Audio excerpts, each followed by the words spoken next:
Hey guys, Deslater Magic here with some more Kamigawa spoilers. I heard that there might be some absolute doozies in here. We've only seen about 1.5 game-ruining cards so far, which seems below the average, so I have a feeling they're going to play catch-up. So with the first one, we have a hopefully correctly translated, but, well, historically, no, Gloom Shrieker.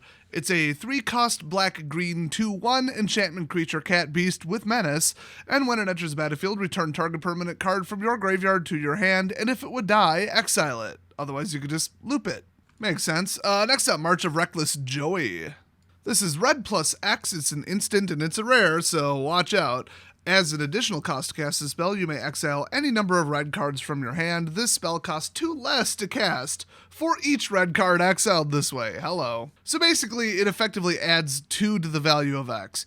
So exile X cards from the top of your library. You may play up to 2 of them until your next turn. Yeah, nobody ever really played that lava card that's almost identical to this, so it sounds good, I just don't see it. You never know, though. I mean, you know they'd play this in turns if it was still legal. Next up, Geothermal Kami. It's a 4-cost green 4/3 creature spirit, and when it enters battlefield, you may return an enchantment you control to its owner's hand. If you do, gain 3 life, and then recast it and get another ETB. Great, but for 4, is that worth a not even flicker? No. Just run Teleportation Circle, which that card is going to have to be banned from here to hell and back before the set comes out if they want standard to not just collapse. Recurring ETB in an enchantment deck, or a stack of other decks, but especially an enchantment deck, for 0 mana with no consequences, that's too much. Next up, we got some weird anime crap. March of Otherworldly Light. Yeah, that's just Spirited Away right there. So it's white plus X, instant. As an additional cost to cast a spell, you may exile any number of white cards from your hand. Oh, we get a cycle of these. Fun. This spell costs 2 less to cast for each card exiled that way. Exile target artifact, creature, or enchantment with mana value X or less. Right, let me give you a little Magic 101 in case you're new here. If you use 2 cards to get rid of 1 card, unless you were about to lose the game to it, you are an idiot. So that said, you could get rid of a 0 cost for 1. That's pretty cool. You pay 1 over what something costs to make it go away. I mean, I'll take it. But if you get rid of 1 single white card from your hand, you are out of your damn mind, unless you're going up against that douchey white deck where it just wins with that stupid count to 3 and win the game enchantment. So next up, we got a Moonsnare prototype. That might just be moon magic, or are they doing something weird with their own moon? That would be something. Well, probably not for 1 blue mana. They're not doing anything to the moon, so I'll assume that's just moon people magic. So anyway, blue 1-cost artifact, you can tap it and tap an untapped artifact or creature you control, add 1 colorless mana to your mana pool, and then channel 4. Discard this card, and then the owner of target non-land permanent puts it on the top or bottom of their library. So the channel cost is higher than the regular cost, which means it's not channel, it's... Well, it wouldn't be overload, but it's, it wouldn't be strive. You know what I mean. It's one of those pay more, get more, which is literally the opposite of channel. Channel is pay less, get less. I love how they just recycle these. Like, look, guys, we did channel on some cards, and then they make it completely and utterly not channel. They do that for every mechanic. I hate that. Anyway, yeah, to bounce something back to hand, you have to discard this from hand and pay 5, but then you can put it on the bottom of their library, or the top if you're out of your mind. Otherwise, you get to turn a creature or artifact into a ramper? Like, what even is this? Oh, this is I own 1 more artifact for 1 mana, yay, artifact affinity synergy crap. Okay, got it. Next up, Soken Zam Smelter. That is literally Kiki Jiki. Maybe the goblins on this plane look similar, but that is Kiki Jiki. Anyway, 2/2 for 2 Goblin Artificer, and at the beginning of combat on your turn, you may pay 1 and sacrifice an artifact. If you do, create a 3/1 red construct artifact creature token with haste. Ooh, that's pretty spicy. Little 1 of, 2 of, little backup plan for Dragon Treasure Rush. I could see it. Next up, Bronze Plate Boar. It's a 3-cost red equipment artifact creature. It's a 3/2 with trample. Equipped creature gets +3/+2 and trample, and then it has equip 5 and dequip 5. Like, I'm just calling it what it is. And in case you totally missed the boat on this one, if you unequip it, which you can arbitrarily do, it just becomes a creature. Next up, we have quite possibly the most ridiculous art I've seen so far. It's Swift Hoverbike, because cyberpunk. So this is a 2-cost artifact vehicle with flash and flying, and when Swift Hoverbike enters the battlefield, tap up to 1 target creature, and then crew 1. A crappy low crew, low power vehicle with flash that's really just a main phase pin down. Why does this exist? Oh, driving up the artifact count for cheap so they could do pseudo artifact affinity until they ban it. Okay. Starting to think that's the answer to all my questions. Next up, Leech Gauntlet, which exists because it's a low-cost artifact to dump in so you can get artifact count for other spells that aren't crap. But also, it's an artifact creature equipment leech, so just let that sink in.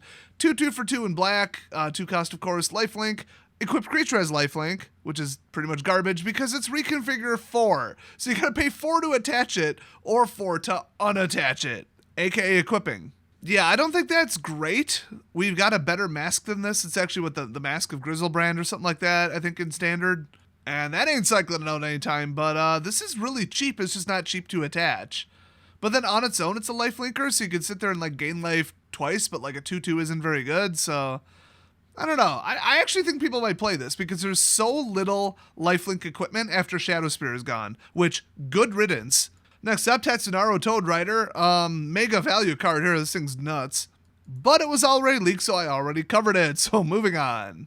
Allegedly, this translates to Assassin's Color Ink, which I doubt it. But anyway, it's a 4-cost black instant uncommon if you control an artifact. Oh, here we go.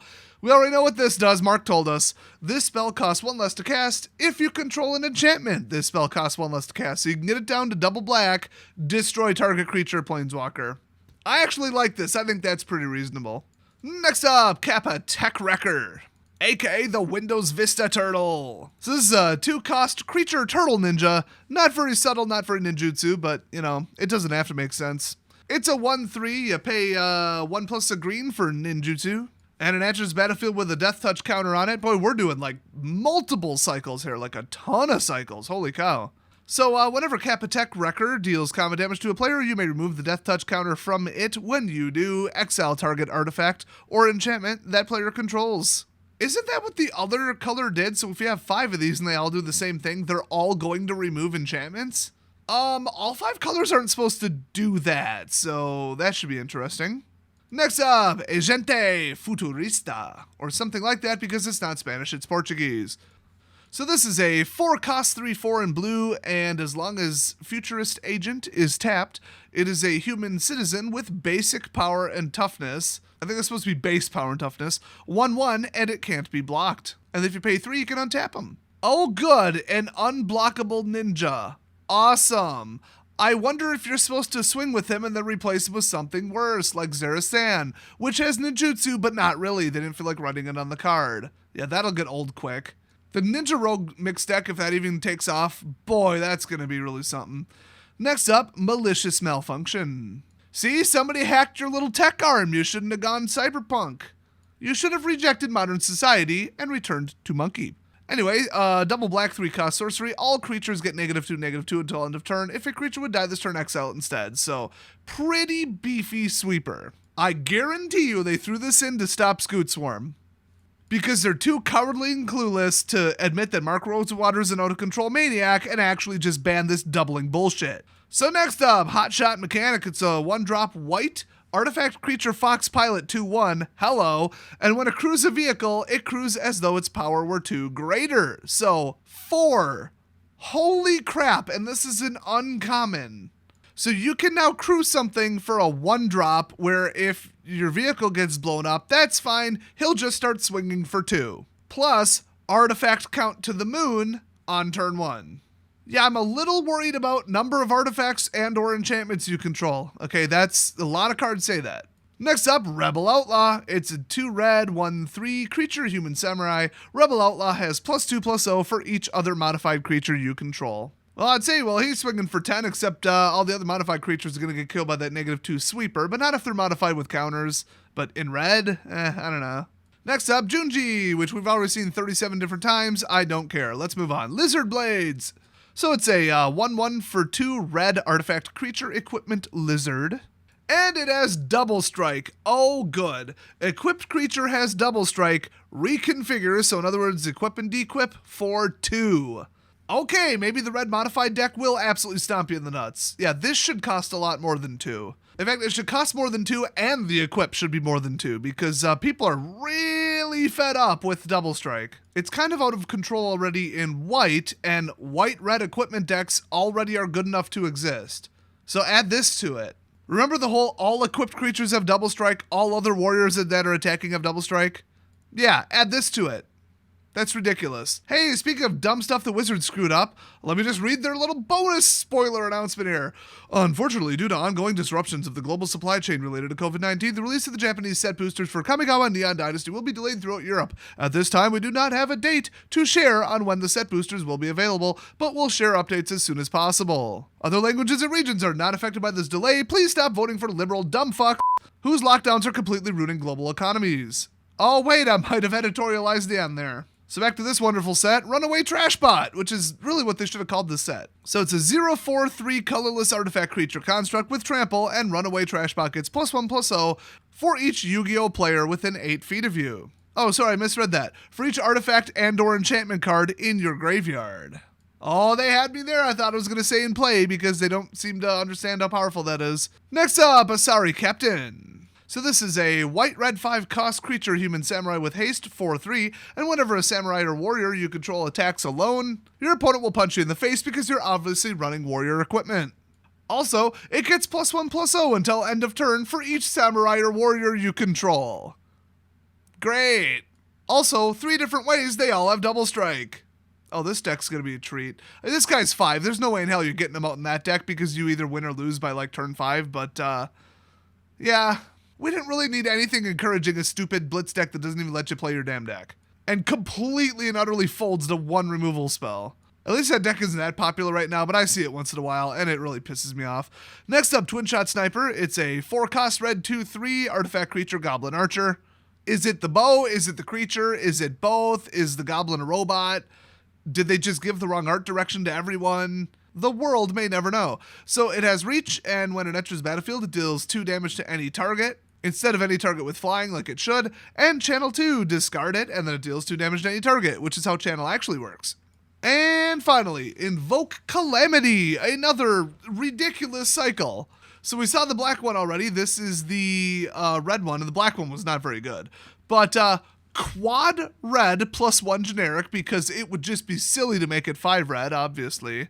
Instant speed, rare, and you may cast up to 2 instant and or sorcery spells with total mana value 6 or less. There you go, limit, let's go. From your graveyard and or hand without paying their mana costs. If those spells would be put into your graveyard, exile them instead. Exile Invoke Calamity. This would have been an absolute catastrophe in the turns deck if they could get their mana fixing together. We have no idea what the rare lands are going to be for this set. Hopefully none. Wouldn't that be refreshing for once? Just don't even have rare lands. You know, make the mana base affordable for people to build in paper. Wouldn't that be a concept, since everybody needs the damn lands? I guess they didn't learn why everybody quit the game during Khans of Tarkir. Huh. It's because your mana base before you even started building the damn deck was $200. So you're free casting a total of 2 spells, or up to 2 spells, for 6 by paying 5. Boy, these invoke cards, that black one was just not good.